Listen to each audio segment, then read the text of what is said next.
সাইরা তার মা রান্নাঘরে বসেছিল। মা মজার খাবার রান্না করছিলেন। সাইরা দেখল মা খাবারে এক চিমটি লবণ দিলেন। মা, সাইরা জিজ্ঞেস করল, লবণ কেন এত দরকারি? মা হাসলেন। লবণ শুধু খাবারের স্বাদ বাড়ায় না সাইরা, এতে আয়োডিন নামে একটা জরুরি জিনিস থাকে, যা আমাদের শরীরকে সুস্থ আর শক্তিশালী রাখে। সাইরার চোখ বড় বড় হয়ে গেল। আয়োডিন?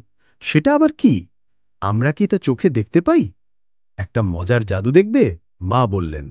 তিনি একটি পরিষ্কার সাদা বাটিতে সামান্য লবণ নিলেন, তারপর একটি লেবু কেটে অর্ধেক করলেন। মা সাইরার হাতে লেবুর অর্ধেকটা দিলেন। এবার এই লবণের ওপর কয়েক ফোঁটা লেবুর রস দাও তো, তিনি বললেন। সাইরা খুব সাবধানে লবণের ওপর লেবুর রস চিপে দিল।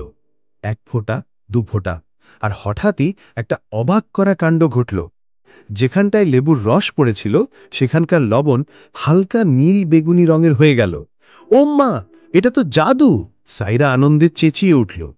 মা হেসে বললেন, এটা বিজ্ঞানের জাদু সোনা। লেবুর রসের সাথে মিশে লবণের আয়োডিন তার আসল রং দেখায়। যদি রং না বদলাতো তাহলে বুঝতাম ওই লবণে আয়োডিন নেই। সাইরা বুঝল রান্নাঘরের সাধারণ লবণও কত রহস্যময় হতে পারে। সে ঠিক করল বড় হয়ে সে একজন বিজ্ঞানী হবে আর এমন অনেক মজার রহস্যের সমাধান করবে। সেদিন থেকে সাইরা যখনই লবণ দেখত তার মনে পড়ত সেই নীল বেগুনি রঙের বিজ্ঞানের জাদুর কথা আর তার মার শেখানো মজার পাঠ।